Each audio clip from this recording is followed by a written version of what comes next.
special edition of Huber Syndrome where we talk about WoW 1 month later. Welcome to the show, everyone. I am joined by special guests today. Ben Moore. Hey! And Bradley Ellis. Hi. And on the last episode of Huber Syndrome, it was World of Warcraft Legion, my thoughts on it, and that was about a week after it had come out. We are here now, just a month after release, and boy oh boy have my opinions changed. Whoa. I'm here to talk in detail about Legion and MMOs maybe in general. Let's get started. First thing that, the first kind of chink in the armor here, guys, the first thing where I started, looking at the game differently, kind of took the rose-tinted glasses off, was the world quests, okay? I loved these at first. They were incredible. There were moments when I would be doing these solo, I would come up on a world quest, and a bunch of Horde are there, even Alliance, they're kind of fighting each other off. It's kind of an uneasy alliance sometimes where, the Alliance are outnumbered or the Horde is outnumbered and they're kind of waiting in the back. Just this really intense dynamic that I haven't had in WoW in a long time. But then after a couple weeks, it was just the same world quests over and over and over again. They're just glorified dailies, pretty much. They're nothing like new. They're just dailies, straight up. Yeah, I think it's totally fair if you say like what you're actually doing is not all that exceptional. One I particularly hate is the like ley line race one, where you hop on that like magic saber and you run around those points. Yeah. Just kill me. This is awful. And I did like 3 of those in a row because I had to do the Kirin Tor quest. But I think there's some good aspects. Like, unlike Warlords of Draenor, when I leveled a character and I got through, I was like, I'd never have any real reason to return to these places most of the time. And I do feel like it's kind of nice. Like, I love the designs of the zones so much. And so, like, hopping from High Mountain to Stormheim or whatever, I really enjoy. And that dynamic that you said, I still actually get a lot. Like, every single time I go and I run around and I do a batch of world quests, I am running into Alliance, and I'm, like, relying on other people that I don't know to kind of fight them off. And there are skirmishes going on. Not every single world quest, but it's happening enough where I feel like kind of that old Warcraft vibe is back in a pretty cool way. I dig it. I respect it. It's just, that was one thing, and then, like you were saying about the zones, which I do love, but, Brad Ellis and I have had numerous conversations on Suramar.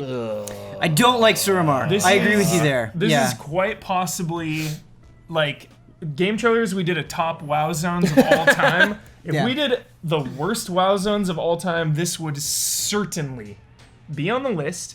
Now, my biggest problem with it is that when you get to the end game, it becomes the primary hub. It becomes the zone you spend the most time in. And I'm just grinding rep. Like, I loved all of these story quests and the main missions of all of the zones. And that was the momentum I was carrying through Legion. And then I got to Suramar, and I got to a point where it's like, all right, you gotta be revered and exalted with Suramar to progress the story. And, coupled with the world quest repetition, grinding that rep kind of pulled me back. Definitely. I totally agree with you. I don't know if it's just me, but I also feel like for whatever reason, Suramar is kind of a pain to get around in. Like, I don't enjoy traversing it. It's like everything is too spread out, and it's like really annoying getting from one place to another. The other thing is like the story of Suramar just did not interest me at all. This isn't true of every single storyline in every zone, but I feel like in the rest of them, they did a really good job of like, hey, this important lore moment that we've discussed before, here's a payoff, or here's how we're tying it into the main story against the Legion.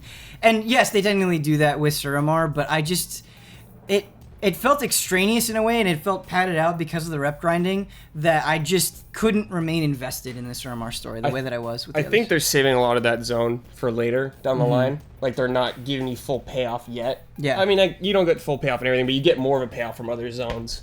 But they're saving it up, man. Like, there's going to be a raid there and everything like that. Like, MMO, they need to give you something to do in the meantime while more stuff's coming. Yeah. I'm so glad you said this, Bradley Ellis. Like, yeah, world quests are boring, like, but there's things to break up the monotony, but it doesn't matter if you're not having fun doing any of it. Like, I've been enjoying doing Battlegrounds because I'm ranking up and getting, like, new talents and everything like that. It has a leveling system now.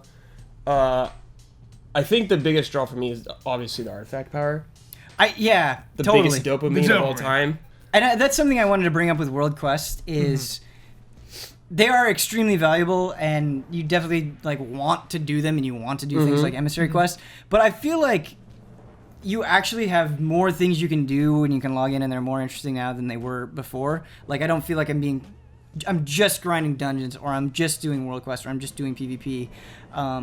I feel like there's a flexibility presented with all that stuff. Like I haven't even done like all of the main quests and all of the different zones. I haven't done all of the Suramar stuffs. And so when I log in, like every day I make it a point to mix up what I'm doing, and that's keeping things fresh. And I feel like at the end, at level 110, there's way more to do so quick after an expansion launch than there was with the last several expansions. Ever. And so that's really helpful. Also, the artifact stuff, I really like it. Like, maybe this will fade, but for right now, like, building that up and getting that new trait, it is a little bit exciting, and it's kind of, like you said, it's keeping that leveling dopamine rush I think that usually fades away. That's just what an MMO is, though, you know? Yeah. It's like you're chasing, like, you're having fun, but you're also usually trying to obtain a goal, always. So prepare. This is the kind of the meat that I really wanted to get into. The MMO in general. One of my favorite genres, but I've kind of been falling out with it lately.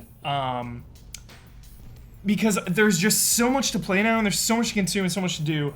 And Destiny, a game that I have mixed feelings on, but generally positive feelings throughout Destiny's lifespan. When I play Legion, or when I played recently, I was just thinking of what I am doing, right?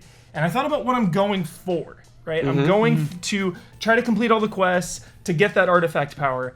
But what I am actually doing, you know, is this oversimplifying it? I'm just doing my rotation over and over on an enemy. 1, 2, 2, 1, 1, 2, 2, 1. Like, is that act in and of itself fun? Am I having fun pressing 1, 2, 2, 1, 2, or am I having fun with the dopamine rush coming in after? Whereas in Destiny, when I'm doing the raid or when I'm doing strikes or whatever, simply killing enemies is incredibly engaging, and it's always fun. That's the thing, because, like you said, it's fun. It's not fun like just doing it like on guys like outside of the world. Like shooting guys in Destiny, like just on the map, is not that fun either. It's not that fun. But when you're doing it in a raid or a dungeon, it's way more fun because it's way more high stakes and there's mechanics involved and everything like that. Just like in a dungeon in a WoW. I agree with that. I have a theory. I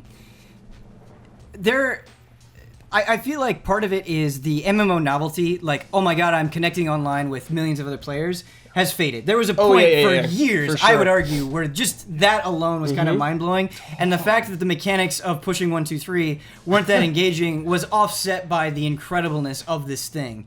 But the reason I feel different about WoW and why I feel better about going into WoW and doing these mundane things sometimes and grinding the world quest and getting that artifact power is because Legion proved something to me that like Destiny I don't feel the same way about, or The Division, or really any new MMO, is like people are excited about WoW again, and this is a game that I have a history with. This is a game I've been playing since 2004, and that history and that legacy makes me feel good about investing in it. Like, it's proven that it's going to be around forever. Like, when a new expansion comes out, I'm going to be able to log in with my friends and play it. And so I feel rewarded for doing that. Whereas, you know, I'm not commenting on the quality of The Division or Destiny. It's just when Destiny 2 is right around the corner, it's like, man, do I really want to devote all this time when I'm just going to have to do it again in Destiny 2 or The Division 2?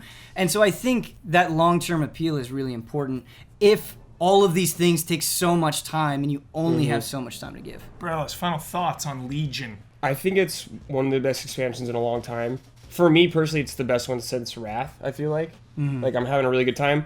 Granted, I have been playing with like friends, and that always helps. Always in every MMO. That's what I wanted to say, is I feel like because we have the Easy Allies Guild and I'm logging in and people are talking to each other and like I'm having a good time just communicating with people that I wouldn't otherwise be able to interact with.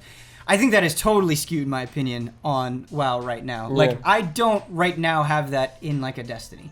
And so, you know, I keep that in mind. I think wherever that group is, you're just going to have the most fun. That was another thing that, you know, again, this has all been a build-up over the last month. It's just been, like, little things here and there, world quests, whatnot.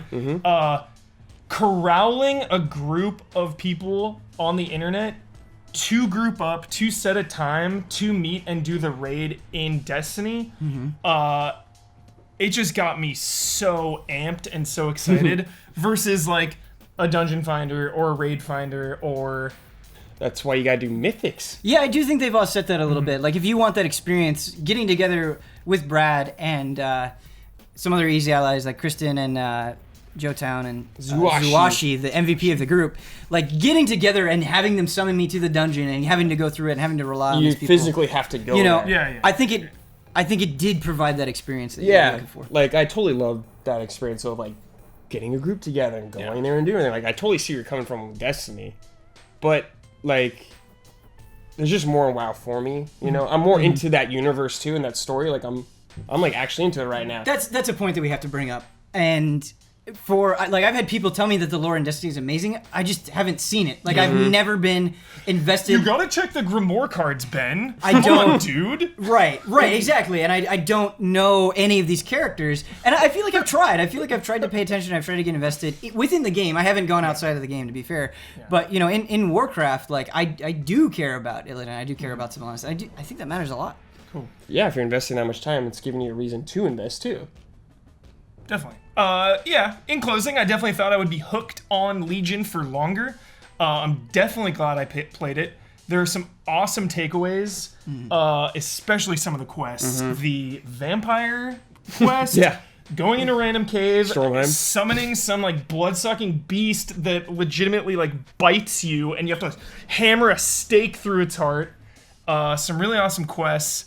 Just a series of events from repetitive role quests and the rep grind. Oh yeah, rep grind sucks. Sure. And kind of just, to quote that vamp, you know, sucked the life right out of me, guys. Yeah, I think that's totally fair. I think you would play more if you weren't playing Destiny though.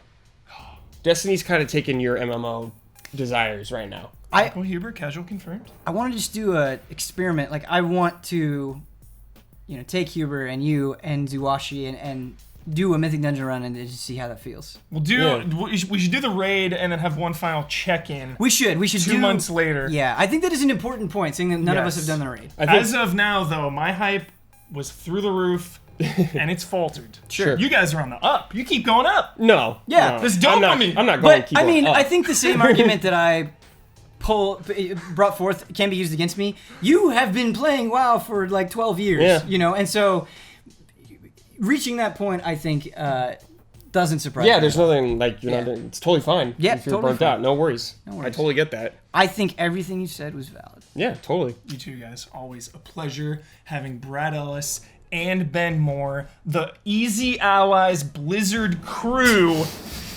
Stay tuned, for BlizzCon is on the horizon. Overwatch 2.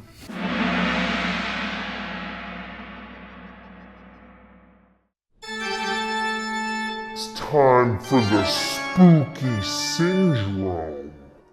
Greetings, everyone. It is round 2 of the Easy Allies spooky stories. Yeah. Ian Hink, Hi. I'm excited. Are I've had you? many a horror conversation with you. Yeah. I actually my favorite thing you say is shat mem. shat memes. Shat memes. Love me that shat memes. But yeah, I mean, I love the Siren. I love the Silent Hill 1, 2, 3, kind of 4, and shat memes. The other ones are not great. Love Resident PT. Evil. Love PT.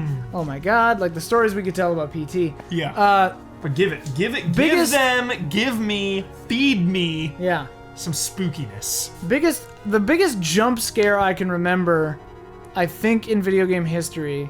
Everybody knows about the Resident Evil dogs. Everybody knows about, you know, the big ones. Crows. Yeah, the one that gets me, that made me jump the highest, I think, is in Silent Hill 4. It's when you walk into a room and the camera is like this, and then all of a sudden the camera flips and there's just a giant face, and she's just going like, and it makes you jump so hard just because it's inexplicable. Yeah. You have no idea. Some would say it's unfair. Yeah, They're just like, we're gonna get you. Yeah, it's very bizarre. And I actually, when I was thinking of scary stories, I do have a strange, unexplained event in my own life, if you care to hear it. Okay, I'll try to do it fast.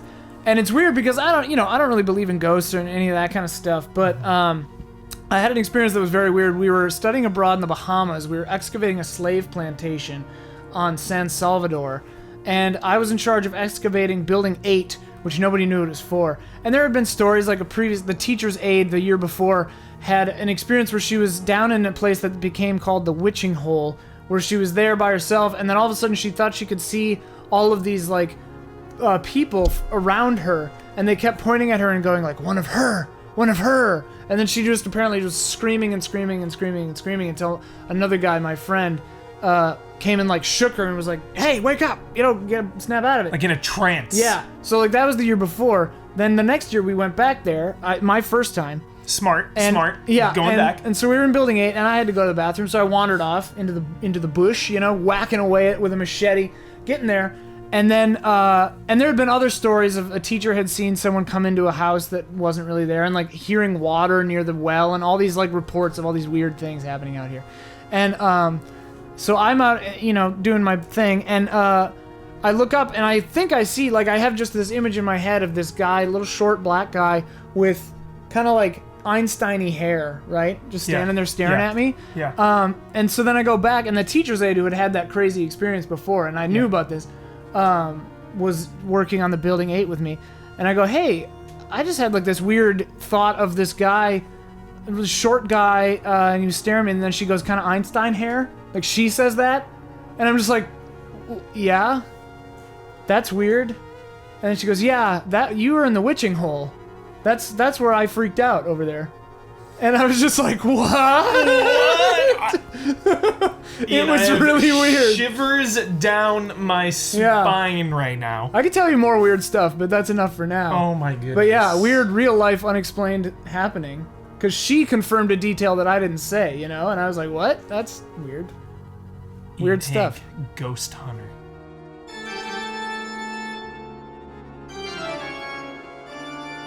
Michael Damiani, I am ashamed that I know next to nothing about your adventures into the horror and supernatural. Give me something. Give the fans something. Video game or otherwise, horror related that involves you.